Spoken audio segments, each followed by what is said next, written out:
4. 인간은 피조만물의 중심. 하나님은 누구 닮았다고요? 우리 닮았습니다. 남자, 여자. 여러분, 마음이 보이지 않지요? 마음 보고 싶소, 안 보고 싶소?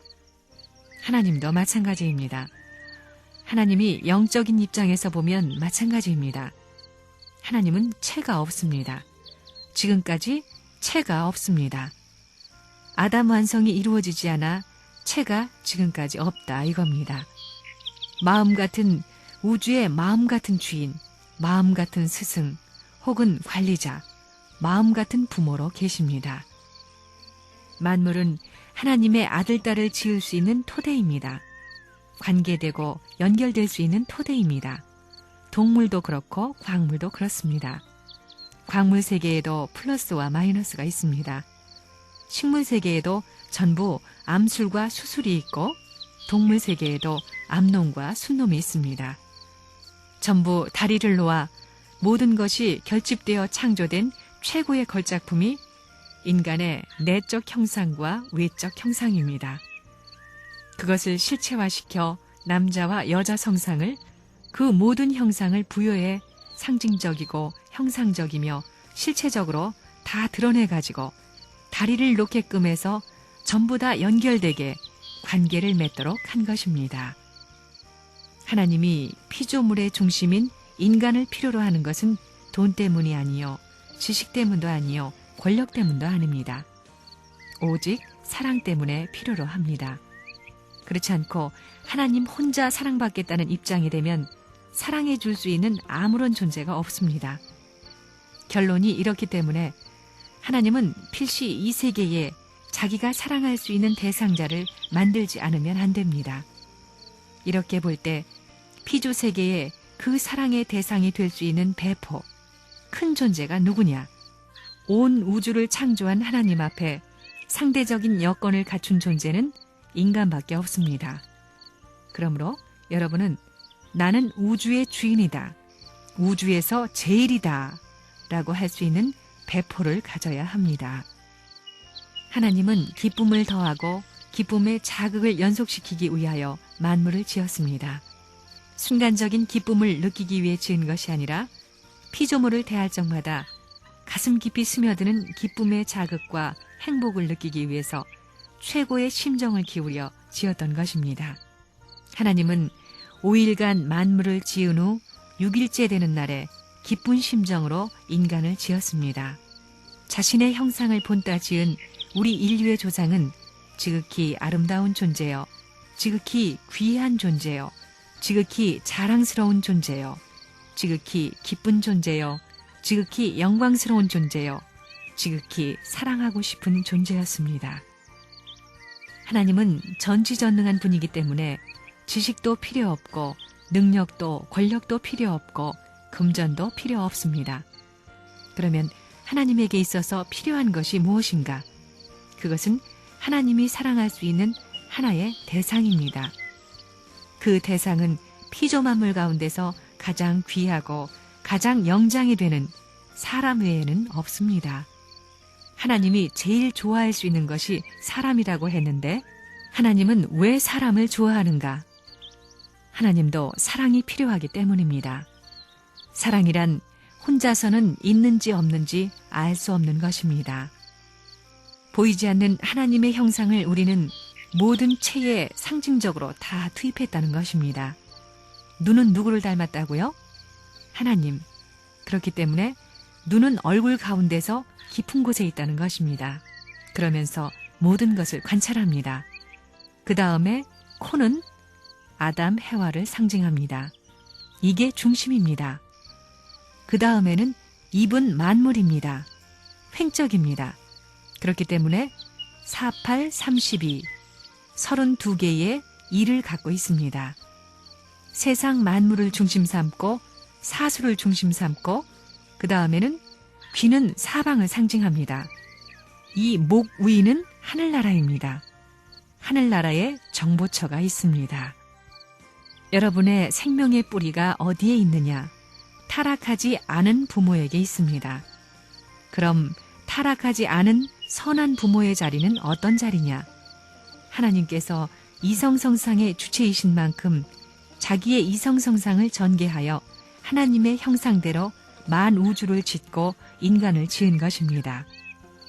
아담은 하나님의 남성적 성품을 전개시킨 것이요, 해와는 하나님의 여성적 성품을 전개시킨 것입니다. 이렇게 볼 때 우리 일반 사람들이 보통 하나님 아버지라고 하는 것은 한 분이니까 그렇게 말하겠지만 그 한 분이라는 개념 가운데는 하나님 아버지, 어머니라는 개념이 포함되어 있는 것입니다. 만일에 인간 조상 아담과 해와가 타락하지 않았더라면 어떻게 되었을 것이냐? 아담과 해와는 하나님과 한 몸이 되어 하나님과 같은 자리에서 하나님의 창조의 위협을 이어받아 하나님이 창조 기뻐하셨던 것과 마찬가지의 자리에 서게 되었을 것입니다. 하나님과 인간 사이에 그런 관계를 맺게 되는 것입니다. 타락하지 않은 본연의 사람은 하나님의 성전이 되는 것입니다. 하나님이 아버지가 되고 인간은 하나님의 아들이 되었더라도 아버지는 위에 있고 아들은 아래에 있는 상하 관계와 같은 기분이 든다는 것입니다. 그때 우리 인간은 어떤 생각을 하느냐? 아버지가 앉으신 자리를 나에게 한번 주세요. 나도 아버지의 자리에 앉고 싶어요. 하는 욕망이 우리 인간에게 있다는 것입니다. 여기에서 하나님이 내 이놈 안 된다 하면 다 깨지는 것입니다. 그러나 하나님은 그럴 수 없습니다. 오히려 하나님께서는 우리 인간이 그런 욕망을 가지고 있다는 것을 알기 때문에 어서 그래라 하시면서 그 자리까지도 우리 인간에게 주시는 것입니다.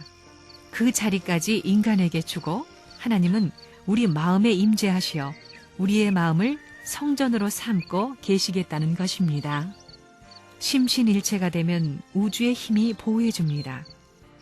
우주의 힘이 보호해주는 몸 마음이 되면 부모도 우주의 인연을 가진 부모, 형제도 그런 인연을 가진 형제, 이렇게 모두가 인연을 맺고 있습니다. 민족, 나라가 인연을 맺지 않으면 안 되는 것입니다. 멋진 결론입니다. 그래서 나라를 넘어서 다른 나라에 가더라도 그런 일체권을 이루면 거기서 통합니다. 어디에도 통하는 것입니다. 축구를 할 때 볼이 굴러가다가 멈추면 어떻게 돼요? 그 표면 전체가 합할 수 있는 데는 수직선을 통합니다. 그래서 구형체를 이상적인 존재라고 합니다. 표면의 어떤 곳에서도 그 수직선이 안착할 수 있습니다. 그래서 굴러다니는 것입니다. 어디든지 다 좋기 때문에 말입니다. 그래서 심신일체권, 90각도가 되면 어디든지 다 맞습니다. 서양 사람과 동양 사람, 과거의 사람과 현재의 사람, 미래의 사람 할 것 없이 어디든지 다 맞는 것입니다. 본성이 가는 길을 가면 우주가 하나로 벌어집니다. 그런 무엇이 있어야 됩니다. 그런 자리에 들어가면 자기 마음과 말하게 되는 것입니다. 그런 경지에서는 마음과 말을 합니다. 뭘 하려고 생각하면 벌써 답변이 나옵니다. 그런 경지까지 나아가는 것입니다. 그런 경지에 있는 사람이 자기가 갈 길을 모르겠어요? 벌써 갈 길이 확실해서 우주의 모든 작용의 힘들이 돕게 됩니다. 손을 끌고 시험장에 들어가면 벌써 모든 것이 협조합니다. 그래야 큰 일을 할 수 있는 것입니다. 우리가 자연을 보고 나는 사계절 필요 없다. 나는 봄만 필요하지 여름이나 가을이나 겨울은 싫다. 할 수도 있겠지만 하나님한테 물어보면 난 사계절을 다 좋아한다고 답변한다는 것입니다. 그렇기 때문에 싫더라도 여름을 좋아하는 것을 배워야 되겠고 가을과 겨울을 좋아하는 것을 배워야 되는 것입니다. 눈이 오는 겨울이 되면 하나님은 흰눈이 세계적으로 쌓인 것을 보고 좋아할 때 나도 좋다고 하는 것입니다. 그래야 합니다.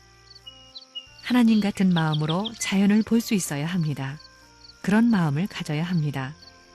홍수가 나고 벼락이 칠 때는 저거 나는 싫다 하지 말라는 것입니다. 하나님은 허허, 저거 키스하고 결혼하는구만. 이렇게 생각한다는 것입니다. 그리고 싫다는 사람들에게 하하하하, 내 이 녀석들아, 못된 녀석들아 한다는 것입니다. 지혜의 왕이시고 전체의 중심이신 하나님이 참다운 사랑이나 참다운 이상이나 참다운 행복이나 참다운 평화의 기원을 주체와 대상, 이 양자 사이에 어디에 두느냐, 이것이 문제가 되지 않을 수 없습니다. 주체가 계신 반면 대상이 있는데 주체를 위하는 길과 대상을 위하는 길, 이 두 길 가운데 이상의 요건을 어디에다 두느냐 하는 것이 창조주이신 하나님으로서 문제가 되지 않을 수 없습니다.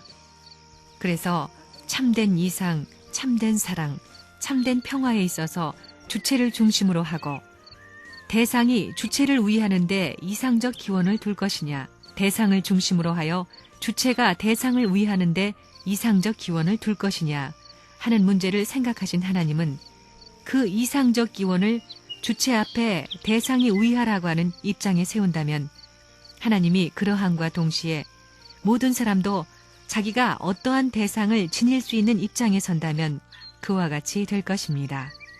그러면 하나 될 수 있는 길이 막혀버립니다. 이것을 알아야 합니다. 하나 될 수 있고 평화의 기원이 될 수 있는 그 길은 어디에 있느냐? 하나님 자신뿐만 아니라 참된 인간은 위에서 사는 존재라는 원칙을 세우지 않을 수 없었던 것입니다. 그렇기 때문에 참된 사랑은 위하는 데서부터, 참된 이상도 위하는 데서부터, 참된 평화, 참된 행복도 위하는 자리에서 성립되지 위하는 자리를 떠나서는 찾을 수 없습니다. 이것이 천지창조의 근본이라는 것을 우리 인간은 몰랐습니다. 남자와 여자가 태어난 것은 남자는 남자를 위해 태어난 것이 아니라 여자를 위해 태어났고 여자는 여자를 위해 태어난 것이 아니라 남자를 위해 태어났습니다. 태어나기를 자기를 위해 태어난 것이 아니라는 것입니다. 자기를 위해서 태어나지 않았는데도 자기를 주장합니다. 나라는 이 사상을 깨트려 버려야 됩니다. 이것만 깨트려 버리면 통일의 세계는 벌어집니다. 자기의 가치를 자기에게서 추구하기보다는 상대에게서, 즉 상대적 기준에서 추구할 수 있는 길을 탐구하는 사람은 불행한 사람이 아닙니다. 언제나 어디서나 심정의 터전은 상대권을 가졌기 때문에 그는 외롭지 않고 행복할 수 있는 것입니다. 조화라는 것은 혼자 벌어지는 법이 없습니다. 재미라는 것도 혼자 벌어지는 법이 없습니다. 행복 또한 혼자 벌어지는 법이 없습니다. 절대자라 하더라도 혼자서는 안 되는 것입니다. 반드시 자기에 대응할 수 있는 상대적인 여건이 있어야 됩니다. 절대자 앞에는 절대적인 상대자가 있어야 되고 절대적인 주체 앞에는 절대적인 대상이 있어야 행복이니 조화니 기쁨이니 춤이니 노래니 하는 것들이 있는 것입니다. 오늘날 기성교인들은 전지전능한 하나님은 본래부터 영광 중에 영광의 주체요, 행복 중에 행복의 주체요, 모든 사랑과 생명의 주체이기 때문에 그로 말미암지 않음이 없다고 큰소리치고 있습니다. 하지만 아무리 절대자라 하더라도 절대적인 대상을 갖지 않으면 어쩔 수 없이 불행합니다. 하나님도 절대적인 입장에 설 수 있는 하나의 대상을 찾지 못하면 망할 수밖에 없습니다. 아무리 절대자라 하더라도 절대적인 대상을 갖지 않으면 어쩔 수 없이 불행하다는 것입니다. 그러므로 하나님이 망하지 않기 위해서는 할 수 없이 상대적인 존재를 만들어야 됩니다.